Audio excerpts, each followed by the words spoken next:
ನಮಸ್ಕಾರ, ನ್ಯೂಸ್ 24 ಕನ್ನಡ ಚಾನೆಲ್ಗೆ ಸ್ವಾಗತ. ಕಲ್ಯಾಣ ಕರ್ನಾಟಕ ಅಭಿವೃದ್ಧಿ ನಿಧಿ ಬಳಕೆಯಲ್ಲಿ ನಿರ್ಲಕ್ಷ್ಯ, ಸಾಯಿಬಣ್ಣ ಜಮಾದಾರ್ ಆಕ್ರೋಶ ವ್ಯಕ್ತಪಡಿಸಿದರು. ಕಲ್ಯಾಣ ಕರ್ನಾಟಕ ಪ್ರದೇಶಾಭಿವೃದ್ಧಿ ಮಂಡಳಿಯು 2025-26ನೇ ಸಾಲಿನ 5,000 ಕೋಟಿ ರೂಪಾಯಿಗಳ ಅನುದಾನಗಳಲ್ಲಿ ಕೇವಲ 962.32 ಕೋಟಿ ರೂಪಾಯಿಗಳ ಕ್ರಿಯಾ ಯೋಜನೆಗಳನ್ನು ಮಾತ್ರ ಸರ್ಕಾರಕ್ಕೆ ಸಲ್ಲಿಸಿ ಅನುಮೋದನೆ ಪಡೆದಿರುವುದು ತೀವ್ರ ಟೀಕೆಗೆ ಗುರಿಯಾಗಿದೆ. ಅಹಿಂದ್ ಚಿಂತಕರ ವೇದಿಕೆಯ ಸಂಸ್ಥಾಪಕ ಅಧ್ಯಕ್ಷ ಸಾಯಿಬಣ್ಣ ಜಮಾದಾರ್ ಅವರು ಇಂದಿನ ಸುದ್ದಿಗೋಷ್ಠಿಯಲ್ಲಿ ಮಾತನಾಡಿ, ಉಳಿದ ಅನುದಾನಗಳ ಯೋಜನೆಗಳನ್ನು ಮಂಡಳಿ ಸಲ್ಲಿಸದಿರುವುದು ಈ ಭಾಗದ ಅಭಿವೃದ್ಧಿಗೆ ಮಾರಕವಾಗಿದೆ ಎಂದು ಆರೋಪಿಸಿದರು. ಮಂಡಳಿಯ ಕಾರ್ಯದರ್ಶಿಗಳು ತಮ್ಮ ಕರ್ತವ್ಯದಲ್ಲಿ ನಿರ್ಲಕ್ಷ್ಯ ತೋರಿರುವುದರಿಂದ ಅವರನ್ನು ತಕ್ಷಣ ಅಮಾನತು ಮಾಡಿ ಕಠಿಣ ಕ್ರಮ ಕೈಗೊಳ್ಳಬೇಕೆಂದು ಅವರು ಆಗ್ರಹಿಸಿದರು. ಜಮಾದಾರ್ ಅವರು ಕಲ್ಯಾಣ ಕರ್ನಾಟಕದ ಜನರ ಹಿತಾಸಕ್ತಿಯನ್ನು ಕಾಪಾಡಲು ಸರ್ಕಾರ ತಕ್ಷಣ ಕ್ರಮ ಕೈಗೊಳ್ಳಬೇಕು ಎಂದು ಒತ್ತಾಯಿಸಿದರು. ಪ್ರದೇಶಾಭಿವೃದ್ಧಿ ಮಂಡಳಿಯಿಂದ ಹೈದರಾಬಾದ್ ಕರ್ನಾಟಕದ ಜನರಿಗೆ ಬಹುದೊಡ್ಡದಾದಂಥ ಮೋಸವೇ ಸರಿ. ಇವತ್ತು ಸರ್ಕಾರದ ವರದಿ ಬಂದಿದೆ. ಏನಂದರೆ ಇವತ್ತು ಹೈದರಾಬಾದ್ ಕರ್ನಾಟಕದ ಅಭಿವೃದ್ಧಿಗೆ ಬರುವಂಥ 5,000 ಕೋಟಿ ರೂಪಾಯಿ ಏನು ಕ್ರಿಯಾ ಯೋಜನೆ ಮಾಡಬೇಕಾಗಿತ್ತು 2025-26ನೇ ಸಾಲಿನದು, ಇಲ್ಲಿ ತನಕ ಬರೀ 862 ಕೋಟಿ ರೂಪಾಯಿ ಕ್ರಿಯಾ ಯೋಜನೆ ಮಾಡುವ ಮೂಲಕ 4,137 ಕೋಟಿ ರೂಪಾಯಿಯಷ್ಟು ಹಣ ಇವತ್ತು ಸರ್ಕಾರಕ್ಕೆ ವಾಪಸ್ ಹೋಗ್ತಾ ಇದೆ. ಇದಕ್ಕೆ ನೇರವಾಗಿ ಈ ಭಾಗದ 42 ಜನ ಜನಪ್ರತಿನಿಧಿಗಳು, ಈ ಭಾಗದ ಸಚಿವರುಗಳು, ಮಂಡಳಿಯ ಕಾರ್ಯದರ್ಶಿಗಳು ಮತ್ತು ಮಂಡಳಿಯ ಅಧ್ಯಕ್ಷರೇ ನೇರ ಹೊಣೆಗಾರರು. ಇವರಿಗೆ ನಾಚಿಕೆ, ಮಾನ, ಮರ್ಯಾದೆ ಅನ್ನೋದಿದ್ರೆ ಈ ಭಾಗಕ್ಕೆ ಬರುವಂಥ ಆ ಹಣವನ್ನು ಯುಟಿಲೈಸ್ ಮಾಡುವಲ್ಲಿ, ಅಭಿವೃದ್ಧಿ ಪಡಿಸುವಲ್ಲಿ ಇವರು ವಿಫಲರಾಗಿದ್ದಾರೆ. ಮತ್ತು ಸರ್ಕಾರ ಏನು ಕಾಂಗ್ರೆಸ್ ಸರ್ಕಾರ ಬಂದಾಗಿನಿಂದ 6,300 ಕೋಟಿ ರೂಪಾಯಿಯಷ್ಟು ನಾವು ಖರ್ಚು ಮಾಡಿದ್ದೀವಿ ಅಂತ ಜಂಬ ಕೊಚ್ಚಿಕೊಳ್ಳುವಂಥ ಈ ಕಾಂಗ್ರೆಸ್ ಸರ್ಕಾರದ ಜನಪ್ರತಿನಿಧಿಗಳಿಗೆ ಇವತ್ತು ಚೀಮಾರಿ ಇರಲಿ. ಯಾಕಂದರೆ ಇವತ್ತು ಆ ಸರ್ಕಾರದ ಒಂದು ತನಿಖಾ ತಂಡ ಕಲಬುರಗಿಗೆ ಬಂದಾಗ ಇಲ್ಲಿ ಅವೈಜ್ಞಾನಿಕವಾದಂಥ ಮತ್ತು ವಿತೌಟ್ ಥರ್ಡ್ ಪಾರ್ಟಿ ಮೂರನೇ ಪಕ್ಷಿಕಾರರ ವರದಿ ಇಲ್ಲದೇನೆ ಇವರು ಬಿಲ್ಗಳು ಮಾಡುವ ಮೂಲಕ KTTP ಆ್ಯಕ್ಟ್ 1999 ಉಲ್ಲಂಘನೆ ಮಾಡಿದ್ದಾರೆ. ಅಂದರೆ 6,300 ಕೋಟಿ ರೂಪಾಯಿಯನ್ನು ಬಿಲ್ ಮಾಡಿದ್ದಾರೆ.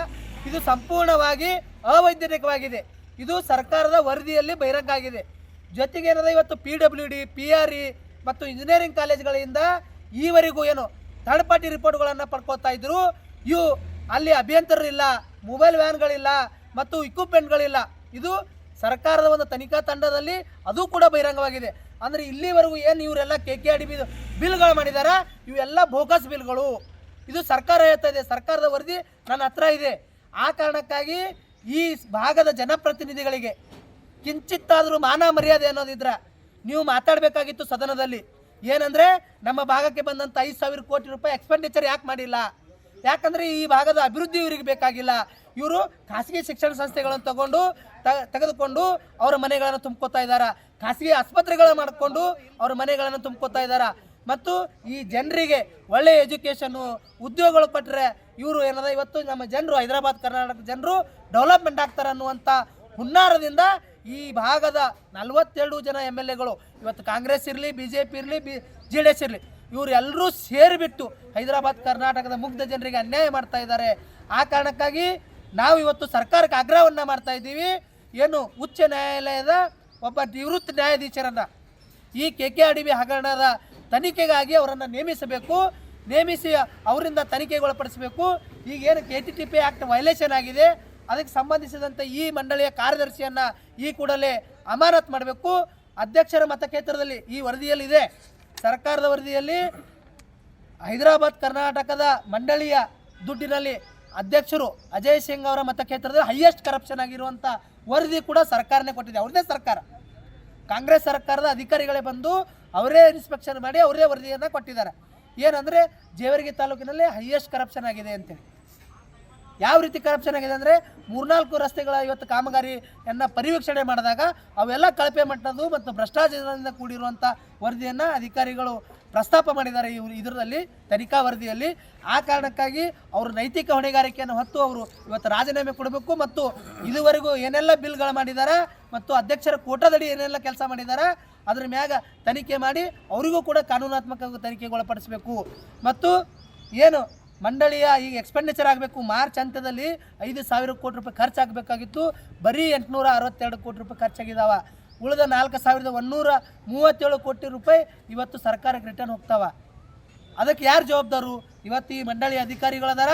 ಇವತ್ತು IAS ಅಂತ ಹೇಳ್ಕೊಂಡು ಬಂದು ಇವತ್ತು ಕುಂತ್ಕೊಂಡು ನಮ್ಮ ಭಾಗದ ಜನರಿಗೆ ಮೋಸ ಮಾಡುವಂಥ ಕೆಲಸವನ್ನು ಇವರು ಮಾಡಿದ್ದಾರೆ. ಕರ್ತವ್ಯ ಲೋಪಿಸಿದ್ದಾರೆ. KTTP ಆ್ಯಕ್ಟ್ ಅಂತ ವೈಲೇಷನ್ ಮಾಡಿದ್ದಾರೆ.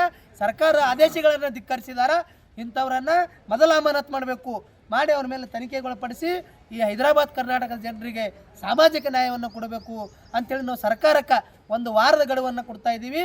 1 ವಾರದ ಒಳಗಡೆ ಇವರು ನಮ್ಮ ಎಲ್ಲ ಬೇಡಿಕೆಗಳನ್ನು ಈಡೇರಿಸದಿದ್ದಲ್ಲಿ ನಾವು KK ಅಡಿಮೆಯನ್ನು ಮುತ್ತಿಗೆ ಹಾಕಿ ಅನಿರ್ದಿಷ್ಟಾವಧಿ ಧರಣಿ ಸತ್ಯಾಗ್ರಹವನ್ನು ಮಾಡ್ತೀವಿ ಅಂಥೇಳಿ ಈ ಮೂಲಕ ಮಾಧ್ಯಮದ ಮೂಲಕ ನಾವು ಮಾನ್ಯ ಮುಖ್ಯಮಂತ್ರಿಗಳು ಮತ್ತು ಕರ್ನಾಟಕ ಸರ್ಕಾರಕ್ಕೆ ಎಚ್ಚರಿಕೆ ಗಟ್ಟಿಯನ್ನು ಕೊಡ್ತಾ ಇದ್ದೀವಿ. ನನ್ನ ಹೆಸರು ಸೈಬಣ್ಣ ಜಮಾದಾರ್, ಅಹಿಂದ ಚಿಂತಕರ ವೇದಿಕೆ, ಕಲಬುರಗಿ. ಇದು ನಿಮ್ಮ ನ್ಯೂಸ್ 24 ಕನ್ನಡ ಟಿವಿ ಮಾಧ್ಯಮ, ನಿಮ್ಮ ಮನೆಯ ಮಾಧ್ಯಮ. ನಮ್ಮನ್ನು ಬೆಂಬಲಿಸಿ ಮತ್ತು ಬೆಳೆಸಿ. ಪ್ರತಿದಿನ ಪ್ರತಿಕ್ಷಣ ಸದಾ ನಿಮ್ಮೊಂದಿಗೆ.